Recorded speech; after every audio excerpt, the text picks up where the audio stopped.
Hello नमस्कार students, welcome back to the channel English quill.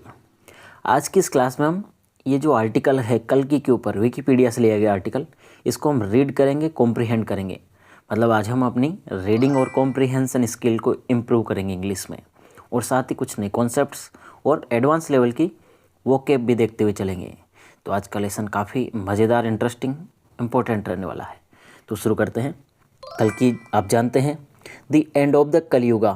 Kalyuga जो जिस युग में हम रह रहे हैं, कलयुग में रह रहे हैं, तो उसका अंत है क्या? कल्कि का आना, कल्कि भगवान। आप विकिपीडिया पे इस आर्टिकल को कल्कि गॉड के नाम से सर्च करके देख सकते हो। तो फर्स्ट लाइन देखिए, कल्कि संस्कृत में ये वर्ड की लिखा जाता है, संस्कृत में देवनागरी लिपि में है। ऑल्सो कॉल्ड कल्किन, तो कल्कि जिनको कहा जाता है, कल्किन भी कहा जाता है। ऑल्सो मतलब भी, और कॉल्ड मानी कहा जाता है। तो कल्कि जिनको कल्किन भी कहा जाता है। इज़ द प्रोफेसीड, इज़ है, द प्रोफेसीड, इस वर्ड को देखिए, ये प्रोफेसी से बना है। प्रोफेसी का थर्ड फॉर्म है ये, जो कि यहाँ पे एडजेक्टिव का काम कर रहा है। प्रोफेसी मानी भविष्यवाणी करना, और प्रोफेसीड मानी जिसकी भविष्यवाणी की गई हो वो। तो कल्कि, और यहाँ पे कोमा लगा के देखो, एक्स्ट्रा इन्फॉर्मेशन दी गई है, ये देख रहे हो, कल्कि। और एक्स्ट्रा इन्फॉर्मेशन क्या है? कल्कि जिन्हें कल्किन भी कहा जाता है। अब यहाँ से जोड़ेंगे इसके बाद, इज वो हैं, द प्रोफेसीड भविष्यवाणी किए गए, 10th 10वें, एंड और फाइनल अंतिम, इनकारनेशन, इनकारनेशन मतलब अवतार, इसको अपने वोकैब लिस्ट में शामिल कर लो, अवतार, इनकारनेशन। तो 10वें और फाइनल अंतिम अवतार of the Hindu God Vishnu, किसके? वो भी जो हिंदू भगवान है विष्णु, उनके 10वें अवतार कौन? कल्कि। तो सेंटेंस क्या बना पूरा? तो कल्कि जिनको कल्किन भी कहा जाता है, वो भविष्यवाणी किए गए 10वें और अंतिम अवतार है हिंदू गॉड विष्णु के। प्रोफेसीड का मतलब समझ गए, जिनकी भविष्यवाणी की गई है कि वो कलयुग में के अंत में जन्म लेंगे। अकॉर्डिंग, अकॉर्डिंग अनुसार, टू, टू क्या है? प्रेपोजिशन है यहाँ पे। तो according to Vaishnav, Vaishnav, Vaishnav. Cosmology, ये वर्ड देखिए, कॉस्मोलॉजी मतलब ब्रह्मांड विज्ञान बोलते हैं इसे। ब्रह्मांड विज्ञान क्या होता है? ब्रह्मांड विज्ञान, ब्रह्मांड विज्ञान is science of the origin of the universe. मतलब कि ब्रह्मांड की उत्पत्ति का अध्ययन किया जाता है इस विज्ञान में, उसे कॉस्मोलॉजी बोला जाता है। बहुत सारे एस्पेक्ट्स होते हैं इसके, तो ब्रह्मांड विज्ञान लिख देता हूँ मैं यहाँ पे, ब्रह्मांड विज्ञान, कॉस्मोलॉजी। तो वैष्णव ब्रह्मांड विज्ञान के अनुसार, अकॉर्डिंग टू वैष्णव कॉस्मोलॉजी, कल्कि इज डेस्टिन्ड। देखो कितने सारे इंपॉर्टेंट वर्ड्स हैं इसमें। कल्कि, जो कल्कि जिनकी हम बात कर रहे हैं, कल्कि इज डेस्टिन्ड, डेस्टिन डेस्टिनी से बना है। डेस्टिनी मतलब भाग्य, और डेस्टिन मतलब जो भाग्य में जिनका लिखा हुआ है पहले से, नियत है, जो विधि में लिखा हुआ है, विधान में लिखा हुआ है। तो कल्कि इज डेस्टिन, कल्कि का नियत है, डेस्टिन नियत है, विधि विधान में लिखा गया है। टू अपीयर, अपीयर मानी प्रकट होना, तो वो क्या होंगे? कल्कि का पहले से नियत है कि वो प्रकट होंगे, टू अपीयर प्रकट होना। एट द एंड, कब? एंड अंत में, ऑफ द कलयुगा, कलयुग के अंत में। देखो ये एंड क्या है? अगर मैं आपसे एक छोटा सा कॉन्सेप्ट देख लो, यहाँ पे इंपॉर्टेंट है। तो एंड यहाँ पे क्या है? मैं पूछूँ आपसे कि ये नाउन है, प्रोनाउन है, वर्ब है, एडजेक्टिव है, क्या है? तो आपको देखना है कि दी एंड, आपको कुछ नहीं सोचना क्या है यहाँ पे। अगर इसके पहले किसी भी वर्ड के पहले आर्टिकल लगा हुआ है, और उस आर्टिकल के बाद एक ही वर्ड है, तो वो वर्ड नाउन होगा, कन्फर्म है। आप सीधे बोल सकते हो कि ये नाउन है, ठीक है, ये नाउन है। तो एट दी एंड, एंड क्या हो गया? नाउन। तो जो कल्कि है वो डेस्टिन्ड है, मतलब उनका नियत है, पहले से ही विधि के विधान में नियत है कि वो प्रकट होंगे at the end of the Kalyuga, कलयुग के अंत में प्रकट होंगे। और कलयुग, अब जो ये कोमा लगा के फिर क्या आगे जो भी बात लिखी हुई है वो इसी वर्ड के बारे में इंफॉर्मेशन दी गई है। कलयुगा, कलयुग क्या है? The last of the 4 ages. तो कलयुग, कलयुग के अंत में प्रकट होंगे, और कलयुग क्या है? The last of the 4 edges, जो 4 युग है उनका सबसे अंतिम युग है कलयुग। In the cycle of existence, cycle आप जानते हो, चक्र, और एग्जिस्टेंस मानी अस्तित्व, अस्तित्व समझना है आपको। और यहाँ पे अस्तित्व से ज़्यादा बेटर वर्ड लेंगे हम, जीवन। जो हमारा जीवन चक्र है, जो जीवन चक्र है, उसका जो 4 युग है, उसके सबसे अंत में कौन होंगे? अपीयर होंगे, प्रकट होंगे, कौन? कल्कि। हिज अराइवल, हिज कौन? कल्कि। तो उनका अराइवल, देखो अराइव मानी, अराइव तो वर्ब होती है, अराइव मानी पहुंचना, आना, और अराइवल यहाँ पे नाउन बना दिया गया है। क्या ये? नाउन है। हिज अराइवल, अराइवल मतलब उनका आगमन। विल मार्क, मार्क मानी संकेत देगा, मार्क मानी चिन्ह, अंकित करना, संकेत देना, तो उनका आगमन विल मार्क संकेत देगा the end of the Kalyuga, किसका संकेत देगा, कलयुग के अंत का संकेत देगा। एंड हेराल्ड, हेराल्ड मानी सूचना देना, जानकारी देना, और कलयुग का संकेत देगा, कलयुग के अंत का संकेत देगा। एंड हेराल्ड, और इंफॉर्मेशन देगा, सूचना देगा द बिगिनिंग, किसकी, शुरुआत की, बिगिनिंग शुरुआत की। अब देखो यहाँ पे द बिगिनिंग, बिगिनिंग क्या है यहाँ पे, अगर आप समझो कि वर्ब में आईएनजी लगा हुआ है तो यहाँ पे ये वर्ब है नहीं, यहाँ पे बिगिनिंग क्या है, जिरंड है। और वैसे भी अभी हमने एक कॉन्सेप्ट देखा कि किसी कोई एक ही वर्ड है और उससे पहले अगर आर्टिकल लगा हुआ है तो वो वर्ड क्या है, नाउन है। जैसे द बिगिनिंग, तो बिगिनिंग क्या हो गया यहाँ पे, नाउन है।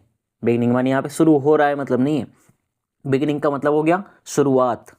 तो हेराल्ड सूचना देगा, द बिगिनिंग शुरुआत की, ऑफ द सत्ययुगा, किसकी, सत्ययुग की शुरुआत की सूचना देगा। और किसके अंत की सूचना देगा, कलयुग के तो एंड की, और सत्ययुग के बिगिनिंग की। ये हेराल्ड होगा, मतलब कि इन्फॉर्मेशन होगा, सूचना देगा कि अब सत्ययुग शुरू हो गया है। द मोस्ट वर्चुअस एज, वही देखा हमने, कोमा लगा के फिर उसके बारे में, इससे पहले वाला जो वर्ड आता है, कोमा से पहले वाले जो फ्रेज से पहले वर्ड आता है, उसी के बारे में एक्स्ट्रा इन्फॉर्मेशन दी जाती है कोमा लगा के। तो सत्ययुग, द मोस्ट वर्चुअस एज, जो कि क्या है, मोस्ट सबसे ज़्यादा, वर्चुअस, देखो वर्चू मानी होता है गुण, वर्चू गुण, और उससे से बना है वर्चुअस, वर्चुअस मतलब सबसे ज़्यादा पवित्र, सबसे ज़्यादा नैतिक, एज युग होगा। तो सत्ययुग जो सबसे ज़्यादा गुणी, पवित्र, सबसे ज़्यादा नैतिक युग होगा। और वर्चुअस यहाँ पे क्या है, एडजेक्टिव का काम कर रहा है। आगे देखो, before the ultimate dissolution of the universe, अच्छा ये कब होगा, बिफोर से पहले। तो ये सूचना किसके बारे में बात की जा रही है, हेराल्ड, सूचना दी जाएगी, शुरुआत की सूचना मिलेगी हमें, कब, बिफोर पहले, the ultimate dissolution, ultimate dissolution, dissolution मानी होता है भंग करना, विघटन करना, समाप्त करना, ठीक है, भंग, विघटन, समाप्त कर देना। तो बिफोर द अल्टीमेट, अल्टीमेट मानी सबसे ज़्यादा, परम, और डिसोल्यूशन मानी भंग, ऑफ द यूनिवर्स, तो ब्रह्मांड का जो सबसे अंतिम जो अंत होगा उससे पहले सूचना दी जाएगी। तो before the ultimate dissolution of the universe, और अल्टीमेट डिसोल्यूशन का वैसे यहाँ पे लिखा हुआ गया, ultimate dissolution of the universe को हम क्या बोलते हैं, हिंदी में या संस्कृत में क्या बोलेंगे, महाप्रलय। जैसे आप सभी जानते हो, हम बोलते हैं कि एक दिन महाप्रलय आएगी, सब कुछ समाप्त हो जाएगा, अंत हो जाएगा। तो ये उसी की बात हो रही है, कलयुग के एंड की। तो जो अल्टीमेट डिसोल्यूशन होगा, जो महाप्रलय होगा यूनिवर्स का, ब्रह्मांड का, उससे पहले ये जो कल की अवतार है उनका आना सूचना होगा कि अंत होने वाला है। आगे देखिए, इन द पुराणाज, क्या पुराणों में, पुराण होते ना, 18 पुराण है जिनमें महापुराण, उपपुराण, स्कंद पुराण है। तो इन द पुराणाज कल की इज डिपिक्टेड, कल की इज डिपिक्टेड, देख रहे हो आप कि इज प्लस वर्ब की थर्ड फॉर्म में, यानी कि पैसिव सेंस है। इज के साथ वैसे हमेशा वर्ब में आईएनजी लगता है, पता है आपको, पर ये पैसिव होता है तब इज के साथ भी, इज, एम आर, वोज, वर, इनके साथ भी वर्ब की कौन सी फॉर्म लग जाती है, थर्ड फॉर्म लग जाती है। तो कल की इज डिपिक्टेड, और डिपिक्ट मानी होता है वर्णन करना, डिस्क्राइब करना। तो कल की इज डिपिक्टेड, तो कल की डिपिक्ट नहीं करते हैं, कल की जो है उनका डिपिक्शन किया जाता है, यानी कि उनका वर्णन किया जाता है। पैसिव में इस तरीके से सेंस लेना है। तो इन द पुराणाज कल की इज डिपिक्टेड, पुराणों में कल की का वर्णन किया गया है। एज दी अवतार, एज दी अवतार, अवतार, अवतार का हमने देखा है इंग्लिश वर्ड क्या है अवतार का, इनकारनेशन। तो एज दी अवतार, एज के रूप में, अवतार के रूप में। हु विल, जो कि, हूँ कौन, ये जो ये अवतार होंगे, कल के अवतार होंगे, हूँ जो, विल रिजुवेनेट, ये वर्ड देखो, रिजुवेनेट मानी कोई जो पुरानी चीज़ है जो खत्म हो गई, जिसका नष्ट हो गया, जो खराब हो गई, उसको वापस से पुनः जीवित करना, ठीक कर देना, रिकवर कर देना। रिजुवेनेट का वैसे एक शाब्दिक अर्थ क्या होता है, फिर से युवा कर देना। तो वो क्या करेंगे, जो कल की का वर्णन, जो कल की है उनका पुराणों में वर्णन किया गया, हूँ जो, विल रिजुवेनेट, वो फिर से निर्माण करेंगे, फिर से नया करेंगे। एग्जिस्टेंस किसको, जीवन को, अस्तित्व को। बाय एंडिंग, अंत के द्वारा, कैसे करेंगे, रिजुवेनेट बाय एंडिंग, अंत करके, अंत के द्वारा। द डार्केस्ट पीरियड ऑफ अधर्मा, किसका अंत करके रिजुवेनेट करेंगे, डार्केस्ट पीरियड, पीरियड मानी युग, अवधि, और डार्केस्ट मानी सबसे बुराई वाली है, डार्क मानी होता अंधेरा। एंड रिस्टोरिंग धर्म, और धर्म की रिस्टोरिंग, रिस्टोर मानी पुनर्स्थापना, वापस से स्टोर कर देना किसी चीज़ को। आप करते हो ना, कोई चीज़ डिलीट कर देते हो, तो अगर उसे वापस अब मेन कहीं पे लाना हो उसे वापस, तो हम क्या करते हैं, रिस्टोर। तो रिस्टोर मानी पुनर्स्थापना करना, और धर्म की पुनर्स्थापना करेंगे। और धर्म को क्या बोला गया है, राइचुअसनेस। देखो राइट से बना है, राइट से बना है, और अनराइट से बना, ये अनराइचुअसनेस, अनराइचुअसनेस अधर्मा, और राइचुअसनेस धर्मा। राइट यहाँ पे साउंड क्या निकलेगा, च वाला साउंड निकलेगा यहाँ पे, ठीक है। इसके अनुसार जो ये वाला साउंड निकलेगा, इसका फोनेटिक ट्रांसक्रिप्शन है राइचुअसनेस।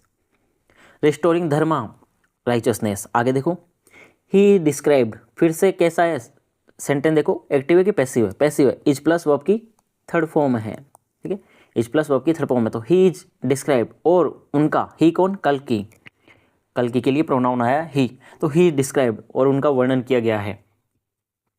तो ही डिस्क्राइब्ड, उनका वर्णन किया गया है एज राइडिंग ए वाइट हॉर्स। किस रूप में वर्णन किया गया है, राइडिंग, राइड मानी सवारी करना, तो एज राइडिंग सवारी करते हुए, राइडिंग अ वाइट हॉर्स एक सफ़ेद घोड़े की सवारी करते हुए, नेम्ड देवदत्ता, और उस घोड़े, ये नेम्ड इसके, इस घोड़े के लिए है, हॉर्स के लिए है, उस घोड़े की सवारी करेंगे जिस घोड़े का नाम होगा, नाम होगा क्या, देवदत्त, देवदत्त नाम। एंड और ये देखो वेल्डिंग, वेल्डिंग मानी ब्रैंडिस घुमाना फिराना, हवा में लहराना। एंड और कैसे वर्णन किया गया है, घोड़े की, सफ़ेद घोड़े की सवारी करते हुए, और वेल्डिंग वो घुमाएंगे लहराएंगे, अ फायरी स्वॉर्ड, फायरी मतलब ऐसी स्वॉर्ड का, देखो आप पहले, स्वॉर्ड मानी तलवार, स्वॉर्ड का मतलब तलवार हो गया, और फायरी मतलब तेज, ऐसे धधकती हुई तलवार जिसमें से आग निकलेगी, जिसमें से तेज निकलेगा, तो धधकती हुई तलवार को लेकर वो सफ़ेद घोड़े पर देवदत्त नाम के सफ़ेद घोड़े पर क्या करते हुए, सवारी करते हुए उनका वर्णन किया गया है, उनका वर्णन किया गया है। द पोर्ट्रेयल ऑफ कल्कि, पोर्ट्रेयल मतलब वर्णन, पोर्ट्रेयल मतलब वर्णन, और द पोर्ट्रेयल अपने आप ही क्या हो गया यहाँ पे, नाउन हो गया, क्योंकि इससे पहले क्या देख रहे हो आप, द आर्टिकल देख रहे हो। तो अगर हम सेंस से ना देख पाएँ तब भी इस आर्टिकल के द्वारा कई शब्दों को पहचान सकते हैं कि ये नाउन है, क्योंकि आर्टिकल के बाद हमेशा नाउन होता है।